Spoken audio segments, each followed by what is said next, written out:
Okay, it is 6:30 p.m. and welcome to another session of Critical Issues in Criminal Justice, Week 2.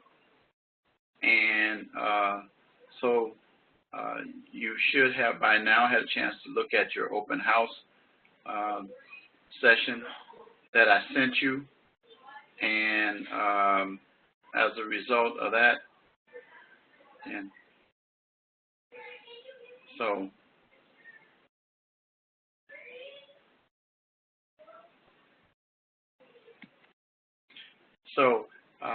anyway, so let's get right into, I'm going to share my screen.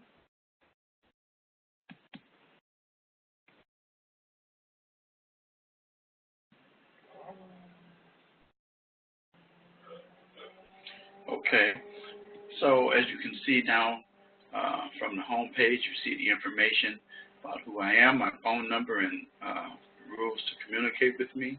Again, I already covered the additional course information. Remind you that our lectures begin today, 6:30 to 7:30 or thereabouts, and that our next lecture will be week 4. And then we'll have one week 6, week 8, and week 10. So we will not have one in week 3. So let's take a look at our week 2 announcement, which I remind you every week to make sure you look at your announcements. Goals of the criminal justice system. You're to read chapters 4 and the conclusion, summing up of the book Visions for Change, Crime and Justice in the 21st Century. Also read the sections, what's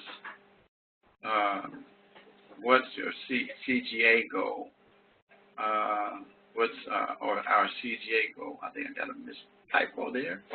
And then your justice questions. And then, of course, your discussion post, punishment versus rehabilitation, was due on Tuesday night. Then your reply post is due Saturday night at 11:59 p.m. Central Standard Time. Then your written assignment for this week, rehabilitation versus punishment. Also, your criminal justice critical issues project, choose your critical issue. So you should have presented that to me as well by Sunday, 11:59 p.m. Central Standard Time. So that assignment is due. Okay, so let's take a look at our course calendar.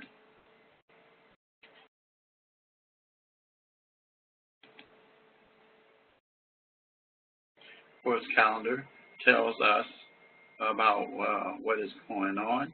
So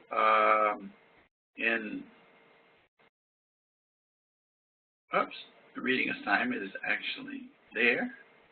And so your reply post is due on Saturday. Your initial post is due on Tuesday. And then your written assignment, again, rehabilitation versus punishment. Remember, see APA citations in the body and references. You should need to have them both. Otherwise, you will lose points. Be sure to do an adequate job of preparing the assignment, which requires 2 pages, not counting the cover sheet or reference page. And repeating the facts does not satisfy the requirement. I'm more interested in your critical thinking in your papers.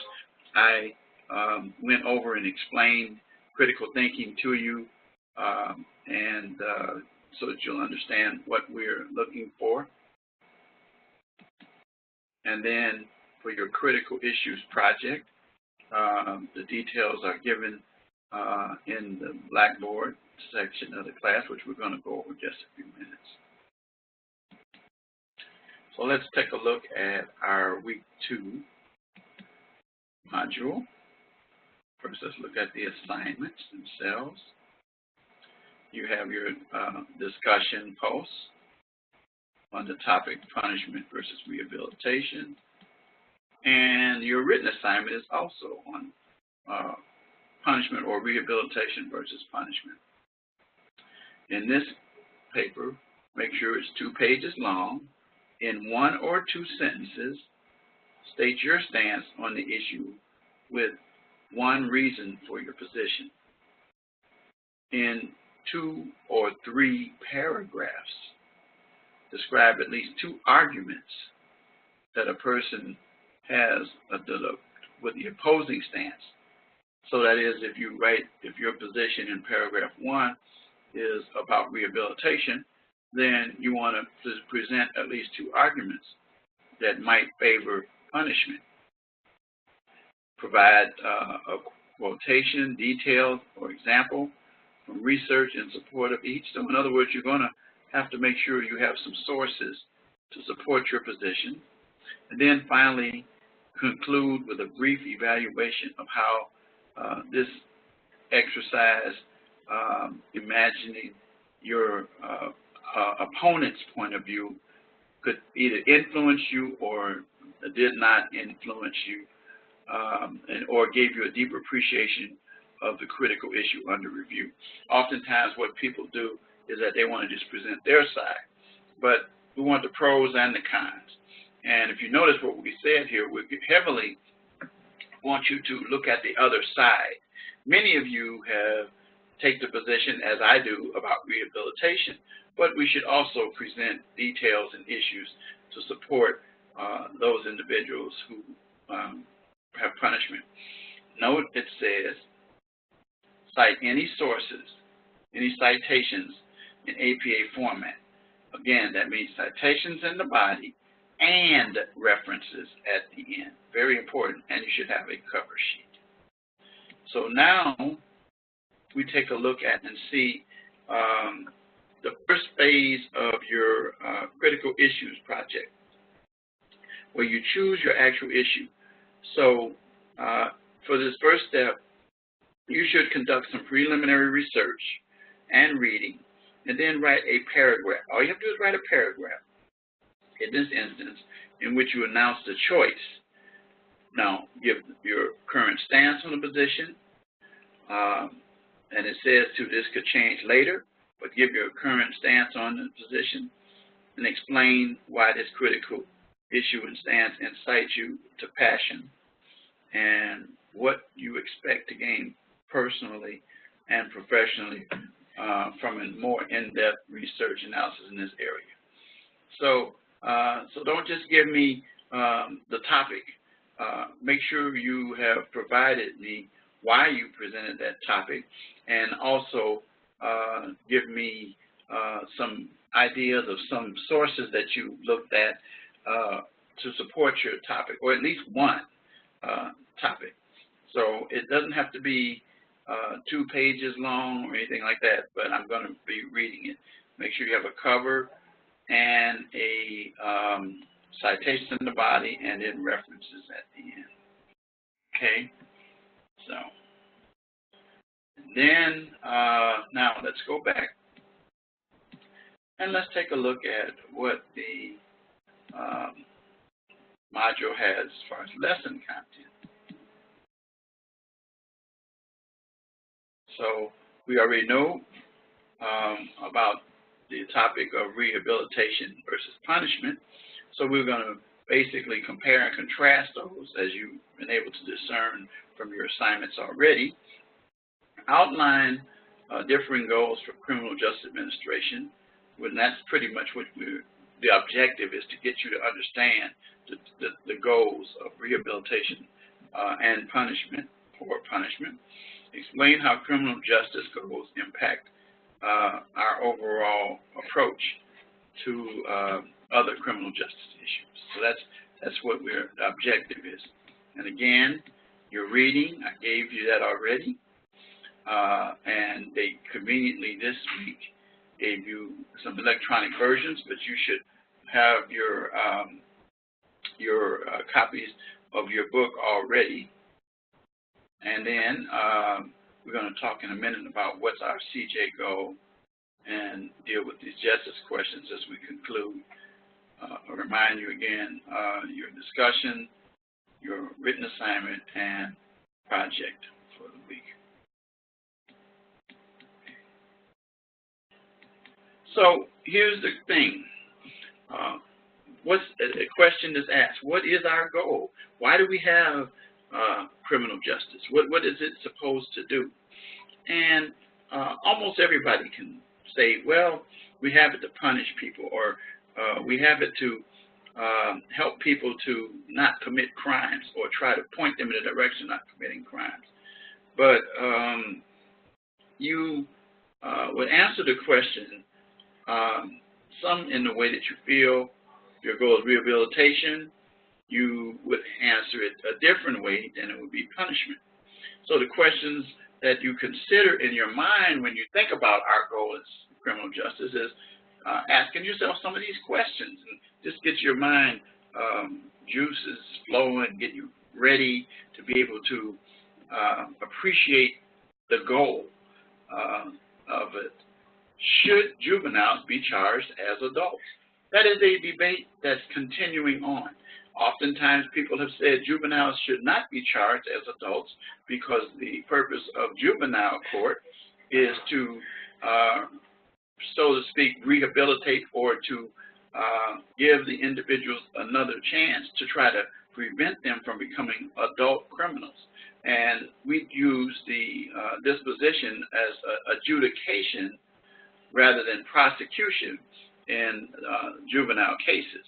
However, because of the fact that many juveniles are now involved in very serious crimes, and it seems in our time now that we're in, from when I was a younger person, that juveniles didn't commit the kind of acts on a scale, on a number that they are doing now.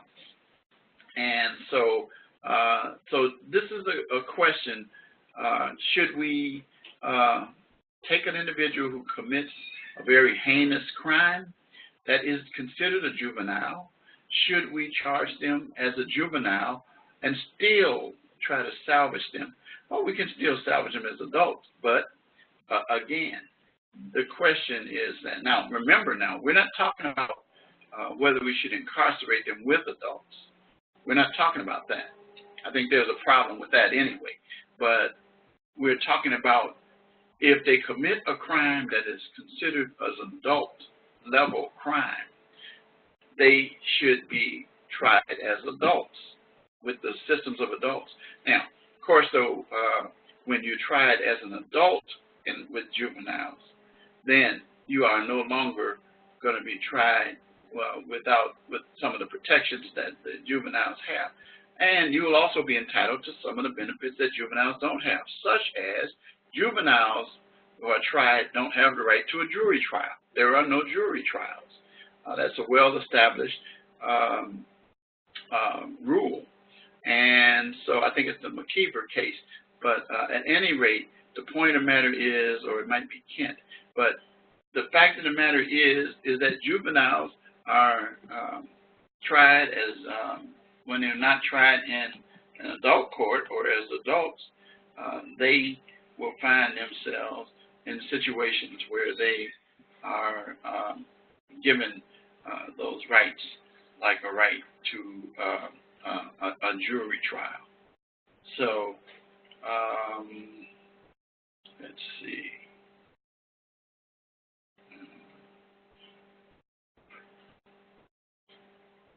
Okay.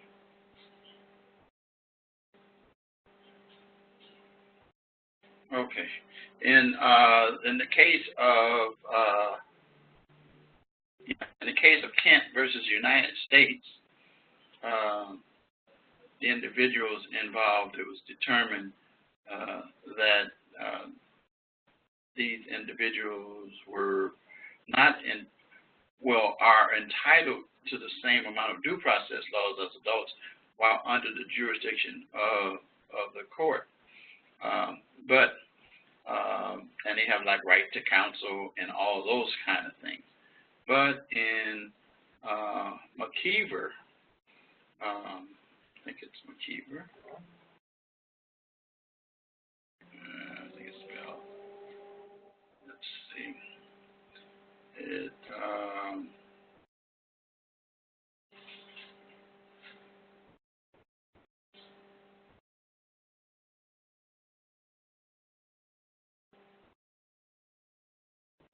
Okay. It's not McKeever, but I will give it to you in a second.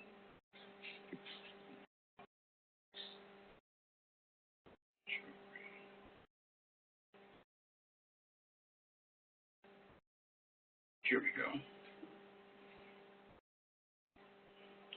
So, do juveniles have a right to a jury trial? And that was a question that was settled in, I don't know why my case is not popping up. I had it right here. Here we go. Oh, here it is. It is McKeever.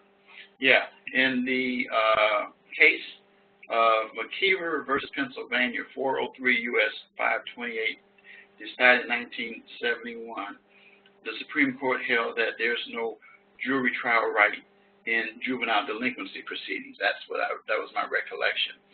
So at any rate, so there's a question or issue concerning juveniles tried as adults. So if they are tried as adults, then the McKeever would not apply, and then they would have a right to counsel according to Kent as well. Should inmates be allowed to pursue a college degree? Now, if your goal is punishment, you may say no. If your goal is rehabilitation, you will probably say yes. So here's a question that I oftentimes present, is that it's cheaper to educate than to incarcerate. And I also present the argument that education tends to cut against the grain in terms of recidivism. In other words, the more education an individual attains, the less likely they'll become a recidivist or repeat offender. So some people don't consider this as, well, yeah, but it shouldn't be, it's a privilege. Education is a privilege. I agree. I see that point too. But the point of the matter is that what overall benefits society? And I guess it depends on your personal perspective, but the arguments that people say that they should not is because they shouldn't be rewarded for committing crimes by allowing them to go to college or obtain a college degree. College degrees cost money in many instances. There are some junior colleges, but the fact of the matter is that does that induce a person to commit a crime because they say, oh, I go to jail or I can get a free college education? I don't think that that's the rationale of any criminals that I've run across. I mean, and I represent many criminals and had contacts with them at various levels as a prosecutor, as a defense attorney, and as a law enforcement officer. So I'd say that that's a question that's still open. But again, it depends on whether your position is to rehabilitate or to punish. Now, of course, though, if we are going to incarcerate more, we're going to need more prisons. We're going to need more prison correction officers, and it's only so many places you can put people. And then remember something else that I always tell people to commit to their memory, or either put in their in the factor in terms of reaching a decision, is that the longer a person is in prison, the more likely that they will meet individuals who will corrupt them even more than they were when they went in. So again, pursuing a college degree is something that will, I think, overall help society if they could become a tax-paying contributor rather than a person that we are forced to take care of because they committed crimes. But that's a debate. Should ex-convicts be allowed to reinstate their right to vote? Now, that's a question that is so far open to debate, but I think that it seems pretty evident that after a person has served their time, that they should not be disenfranchised because of the fact that they committed a crime. Just as we favor second chances if we are into rehabilitation, just as we favor education, just as we favor turning them into productive citizens. You've made a mistake, you've served your time, you've paid your dues, so why shouldn't you have the right to vote? And so you're going to be affected as a person paying taxes. You're going to be affected by who is in your government. So why shouldn't you have the right to vote? So again, it will vary depending on which way you would go. Should we build more prisons? Well, I mean, more prisons is very expensive. I already said that. And now there's some movement towards it's not as popular now as it was. A few years ago, it was kind of scary with the movement toward privatizing prisons. Well, I don't hear as much about that anymore. There's still some, but the issues that happen with building more prisons comes about is that what we do is, first of all, number one, it would mean that we have more criminals. That would mean then that we're failing somewhere along the lines in our society to try to help these individuals to change their lives and directions. Again, I don't think that most people I know and have run across commit crimes to go to prison. They commit crimes in order to satisfy either a drug habit or to survive, provide for their family, even violent offenses, not intended, but because of the fact that a burglary, for example, if a person might run across someone and then kill that individual when they really were after their stuff as opposed to that, so it really wasn't considered to be a violent offender, or that wasn't the intention of the individual. So the point of the matter is prison beget criminals, and education and knowledge about how to become a more severe criminal or a better criminal, if that's the case here. So again, most research, I think, has demonstrated that building more prisons is not the answer. And here's another question: where are you going to put them? There are people, every time prisons are going to be built, there's a whole big issue about people who live there. They don't really want the prisons near their homes. And so where are you going to put the prisoners? Where are you going to put them? So, should sex offenders be placed in civil commitment after completion of their sentence term? So the question here is, with sex offenders, there is a tendency, as we all know, that they will be repeat offenders or recidivists, because most sex offenders, almost every sex offender I know, and by the mere default of looking at a person as a sex offender, I look at them as having a problem, a illness, a sickness that needs to be addressed and dealt with. Because what happens is that after they serve their time, even after civil commitment, they're going to be released. And if the issue is not addressed about what the problem is that caused that person to be a sex offender, then they'll go back and do it. So then the alternative that we've come up with is to require registration for sex offenders. And so sex offenders are then, we're aware of who the sex offenders are that are around us. But again, there are people who don't want sex offenders in their community. That determines whether a person buys a house. We were looking at a house one time some years ago in an area we used to live, and we discovered that there were 2 sex offenders on the block. The deal was broken. We didn't even try. We said, no, we're not even interested in this house. It was a nice house. We liked it, but we weren't gonna do that because we have children. And so as a result, we didn't want sex offenders around. So then if they're placed in civil commitment, what's the purpose for the civil commitment? What's it going to accomplish? So the point of the matter is really civil commitment an extension of the sentence? So it's not the same. If a person is found mentally incapable of committing a crime, then they're not released.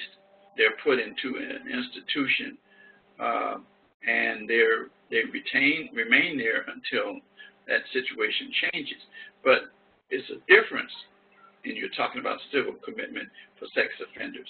If you're going to be a sex offender after you've served your time and the issue has not been addressed, you're going to still be a potential recidivist when it comes to sex offenders. So the question of the CJ thought that we have here in our module says, do treatment programs for sex offenders work? Well, it depends. I haven't really done any studies on it, but I think that the fact of the matter is that we do need programs to address sex offenders, just like we need programs to address addicts and narcotics. So we do need to make an attempt at trying to help those people to redirect their actions. And why do we do that? Well, because the fact that you can't permanently incarcerate a person who's a sex offender. You don't give them a life sentence for being a sex offender. You give them, that's the law, that would be cruel and unusual punishment, and probably violate the 8th Amendment of our Constitution. But the point of the matter is that what you do want to do is you want to begin to make inroads to try to put them in a position. We don't do castration in this country, like some of the countries in France and other places. I don't know if they still do, but there are countries that would do that.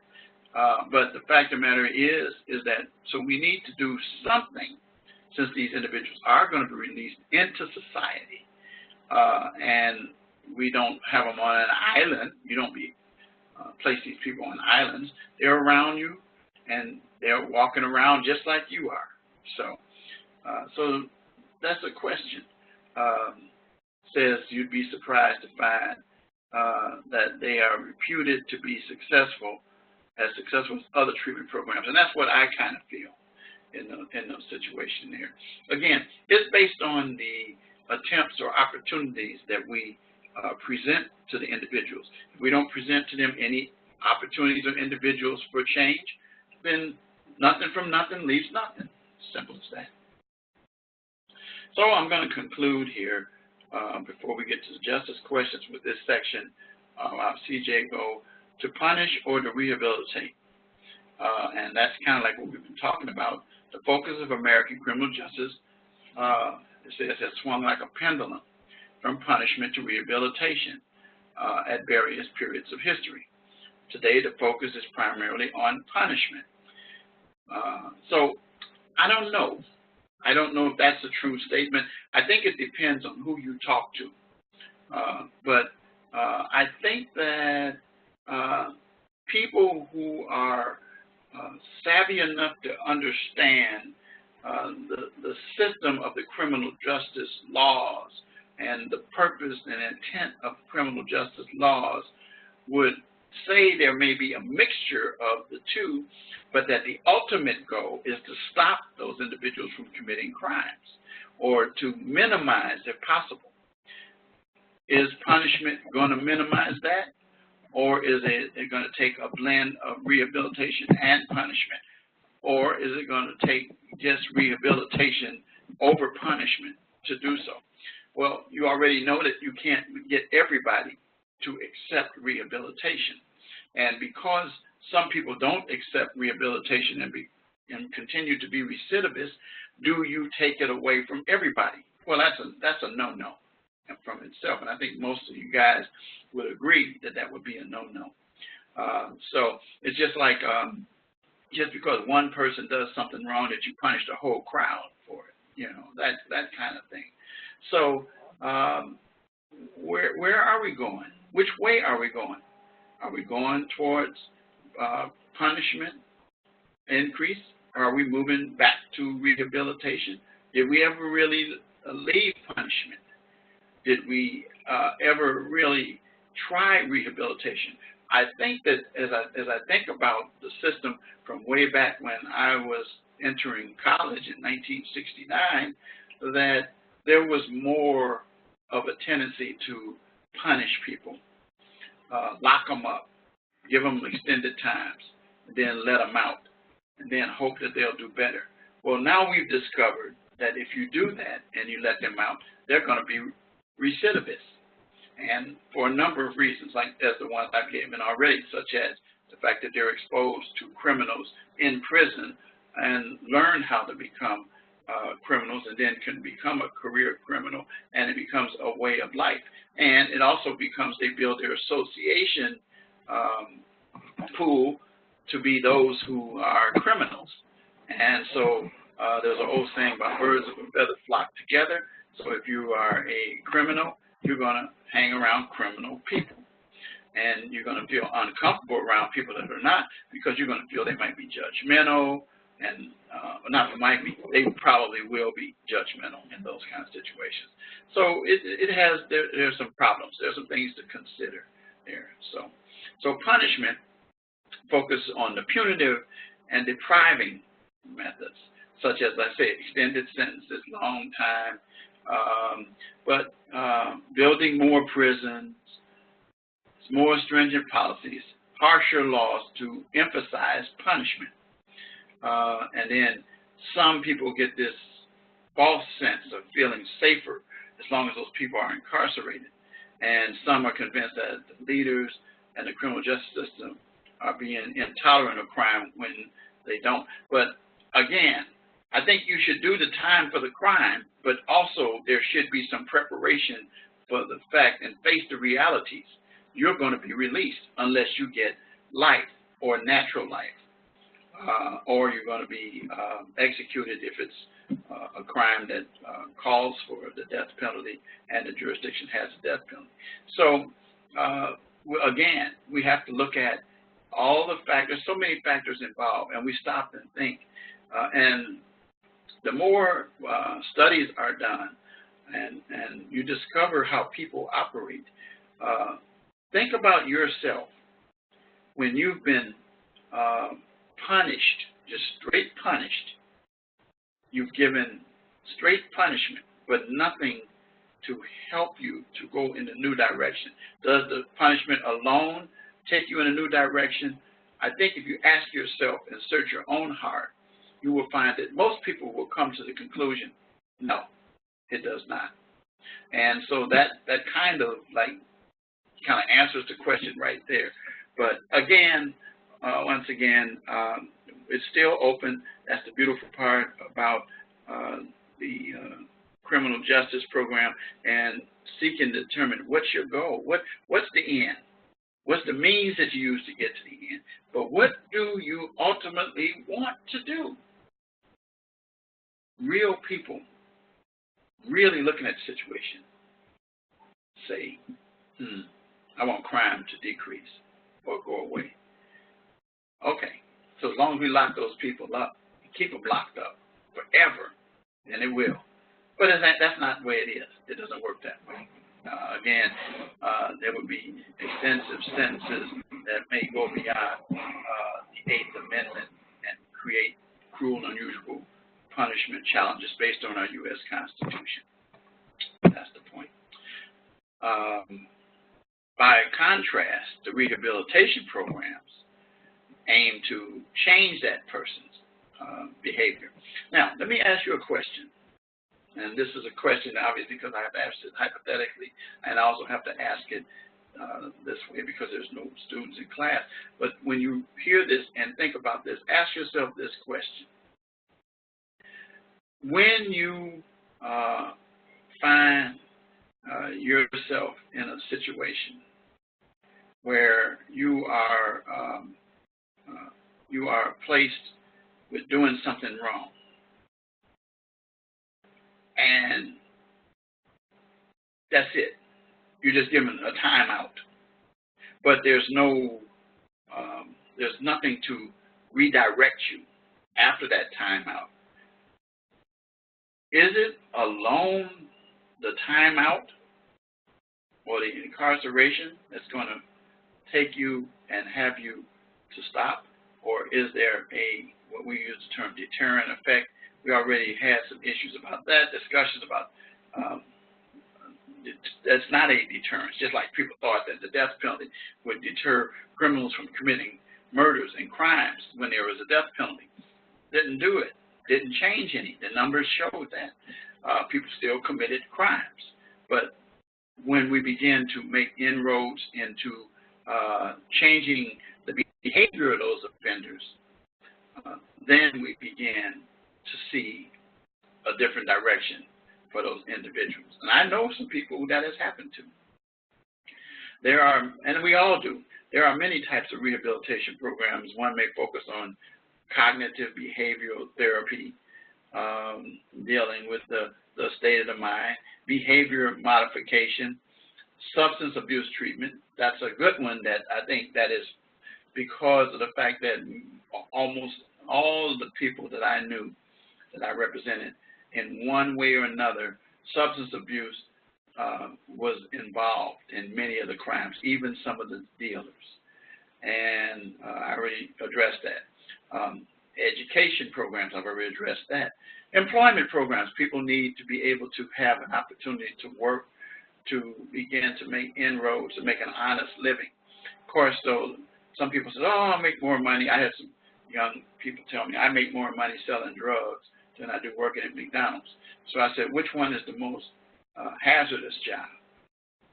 And they ultimately will either get quiet or say, well, you know, I hear you, but I want stuff now.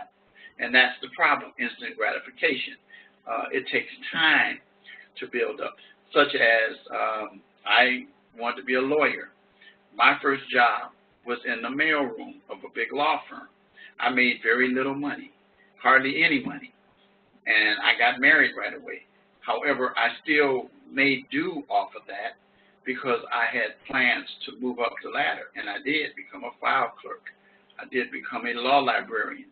I became what they call a law clerk, which is now called a paralegal, all in the same law firm over a period from 69 to 75.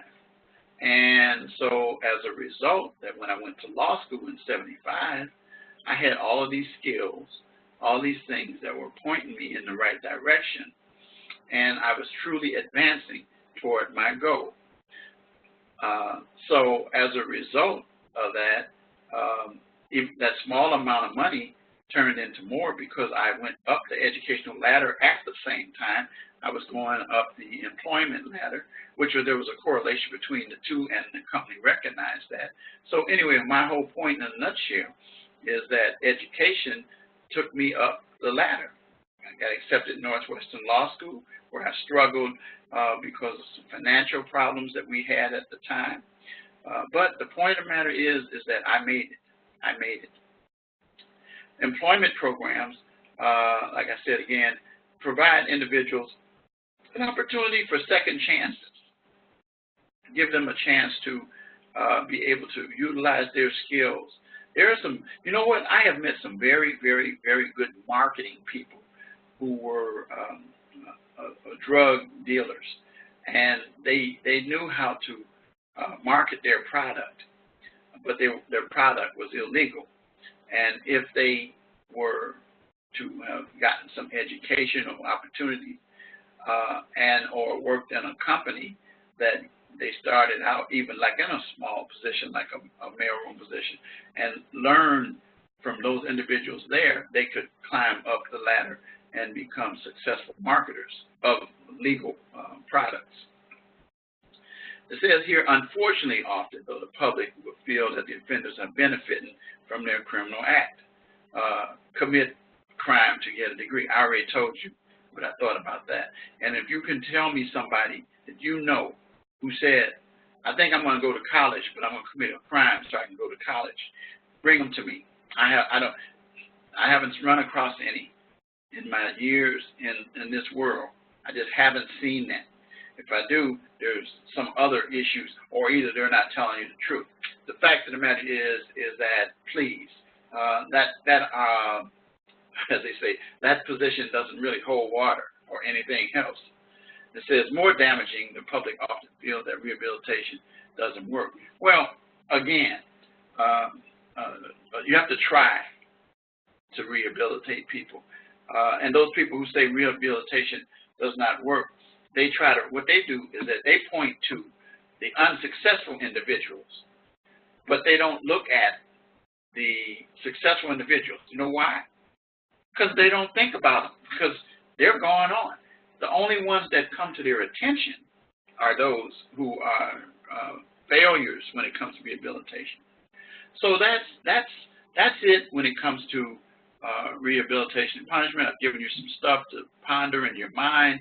You can reach your own conclusions and decisions based on what you discover. Now, here's some questions. Which of the following terms is least associated with rehabilitation? Least. Is treatment, restorative justice, penance, or retribution? Restorative justice, it says retribution is associated with punishment. Penance implies sorrow for sin and was the concept on which the Quakers made the first penitentiaries.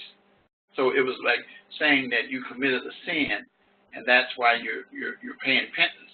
A penitentiary was thus a place to reflect on one's act and become penitent. Today, the word has often been replaced with prison, and the implication of the word is different. So let's go back. I want to go back and ask that question again. So which of the following is least? I picked that one because I've had a few people to say restorative justice, but it actually is not. Which one is least? And it says penance is not correct because of what I told you, because some will go towards that. The answer is D. Retribution is not, it has nothing to do with rehabilitating somebody. It's more punishment. Retribution is associated with punishment, and retribution is paying back. Okay. Which of the following terms is least associated with punishment? Revenge, retribution, restorative justice, or just deserts? Which one? Let's try just deserts. I already know what's going to happen here, so let's see. That's wrong, because it means you get what's coming to you. That's what just deserts mean. So it can't be the one that is least associated with punishment. This is the answer right here. Restorative justice, which is basically restoring you or healing the offender, the victim, and the community. In contrast, revenge, retribution, just deserts are all associated with punishment. In general, harsher laws and sentencing policies have caused a reduction of related crime rates. That's false. We already talked about that. Harsher laws and sentencing have generally resulted in increased crime rates, supporting what I said earlier. Now, let's pick the right one. Focuses on the healing and restoration of the offender, victim, and the community. Restorative justice. We just learned that. The idea that an offender should get what's coming to him or her. Just deserts. Influences or scares criminals not to commit crimes. That's the deterring aspect of it. And then feeling sorry, penance, and that goes with penitentiary. Again, like I said, we don't use penitentiary much more. is prison. It's a place where you are supposed to go reflect for repentance. But penitentiary is really not reflection. It's more of a place of taking away some rights or privileges that you had before. And that's the end of this. So that's about it that I have for today. I'm going to stop sharing, and I will be sending this archive out to you. And today or by tomorrow, you will have it. So don't forget, next week there's no lecture, week 3. The next one will be not until week 4. So I'm going to say good night.